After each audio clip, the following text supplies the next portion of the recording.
Greetings.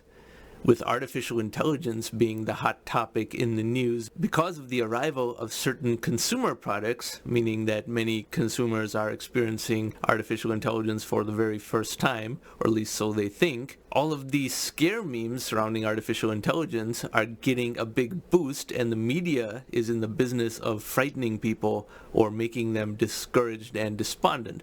Remember, the economics of media in the modern age is about the extent of emotional engagement, and pessimism sells more than optimism. And one of the easiest things to frighten people about is the narrative that artificial intelligence will take their job away because artificial intelligence does the same work for lower cost. Now, this is a much more nuanced issue than it is being presented as, but the mainstream ordinary person cannot process all of that nuance and cannot consider all the complexities associated with the impact of artificial intelligence on labor. That's why it's easy to scare the average person with the belief that AI is going to take away their jobs. It's very similar to the belief that immigration suppresses wages. That is actually not true. That is true at the lowest end of the skill ladder, but anything other than the lowest end of the skill ladder, that is not the case, because while the immigrant represents an increase in labor supply, the immigrant also buys things, thereby increasing demand. So that issue is a lot more complicated, but people who want to use immigration as a fear meme often push that narrative as well, and a very similar concept applies to AI. So the real question is, what is the conversion rate between AI and jobs that humans do? Because once you understand some of the nuances around this topic, you have taken your first step towards using AI to make money for yourself, or using AI to get a lot of work done at very little time and effort on your part, and thereby choosing to either work a lot less or make much more money. But this video is foundational for you to understand the first step of how to think about AI and how to figure out how to implement it in a manner that earns profit for you. So, what is the conversion rate between AI and jobs that humans do? Consider the following. Job loss from AI is only visible at the lower end of AI productivity. So the least productive types of artificial intelligence are the ones that everyone fixates on in terms of replacement of human labor, quite ironically. And I will show you exactly what that means. You have all probably seen these types of robots in restaurants, and this is an instance of a robot worker replacing a human waiter by delivering food to the restaurant customers. Now, this robot might be slightly more productive than a human because this robot does not need breaks. It can work on weekends. It does not require any other benefits. But otherwise, we just have an instance of one robot replacing one human worker. And the robot happens to be pink too, so apparently it's a female waitress. But this robot might be just 20% more productive than a human as far as the entire operation of the waitress's job. But since one robot has replaced one human, it's easy to point to, hey, this robot took away a person's job and the waitress doesn't have a job. And since it's only a one-for-one replacement, the business model of the restaurant does not change.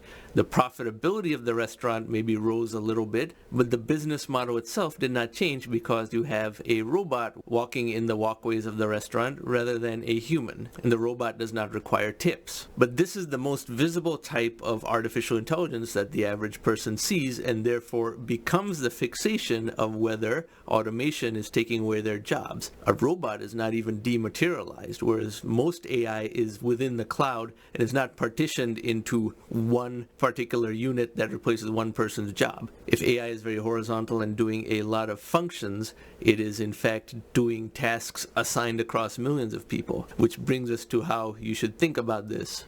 Beyond 2x human productivity, the business model of an establishment itself changes, so humans were not doing this work before anyway. Put another way, we saw that robot that might be 1.2 times as productive as a human. What happens to a business when an artificial intelligence function is 5 times more productive than a human, or 10 times, or 50 times, or 100 times?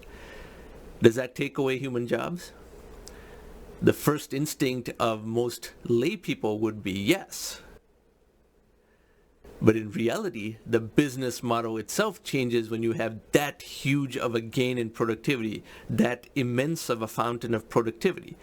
So now I'll take you to the opposite extreme of productivity gain for a very narrow application, and we'll work backwards from there. So this is a story in which I'm going to have some artistic license because I've heard these things secondhand through my work at Stanford. But if someone who is more directly connected to the events and institutions surrounding this has more accurate information, I will freely admit that there's some artistic license over here. At Stanford University, on the hills, if you've ever visited here, you may have seen these radio telescope dish antennas.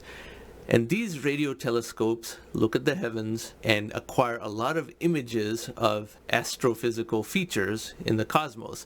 Astrophysics, cosmology, everything is addressed through these radio telescopes.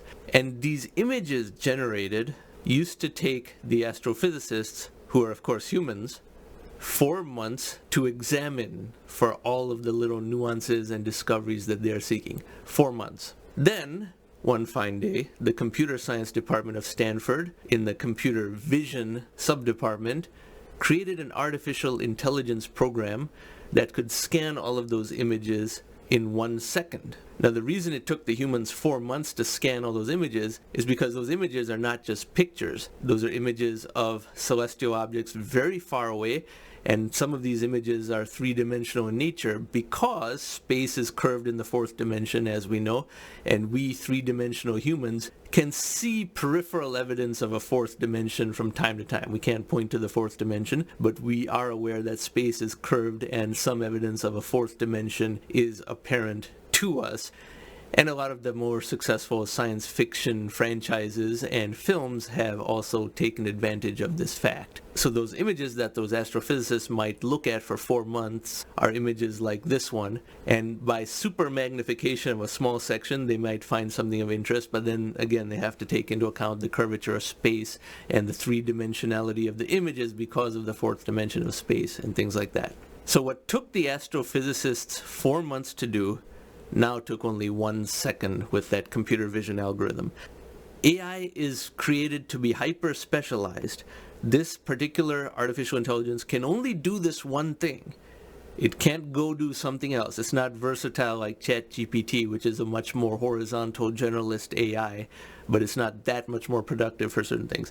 This is a hyper-specialized, narrowly focused AI that can do just one thing, but for that reason, it can do that one thing 10 million times faster than a human. There are about 10 million seconds in 4 months. If you assume the humans were working 24 hours a day by handing off the work to colleagues in other time zones and so forth, now the computer vision algorithm does it in 1 second. 10 million times more productive than a human at that particular task. Now, did this take away astrophysicists' jobs? Think about it before you answer. Did this take away astrophysicists' jobs?